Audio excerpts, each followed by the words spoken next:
Hindi ko alam kung hindi ko alam kung naniniwala kayo, pero ako paniniwala ko, we are destined into something. We are destined into someone. We are destined into a certain situation and among others. The only way na hindi mo mapupuntahan yung destination na yun or you're destined to be doon, na hindi mo siya mararating o hindi mo siya mapupuntahan o hindi mo siya ma-experience, hindi mo siya mararamdaman. Pag nagkamali ka ng choice in life. So, choices in life is very important. No wonder, maraming mga tao na hindi sila masaya sa buhay na meron sila ngayon. Kasi along the way, nagkaroon sila ng maling, or nakagawa sila ng maling decision, no? Maling choice. Yan din yung dahilan kung bakit may mga tao na nagsasama sa isang relasyon kahit sawa na sila, kahit hindi na nila gusto, hindi sila makaalis kasi nga sayang yung year, sayang yung taon. Pero alam nila hindi na sila masaya. So hindi destined yun, no? Hindi destined.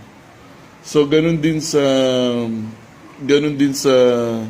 trabaho. Yes, good morning. Ganun din sa trabaho. If you're not destined to a certain job, hindi ka rin magiging masaya. No wonder, marami din mga teachers ngayon or kahit sa ibang larangan ng trabaho, hindi sila masaya. Hindi sila ganado pumasok. Sila yung mga teachers na angal ng angal, reklamo ng reklamo. Halos hindi naman nagtuturo, nagpapasulat lang.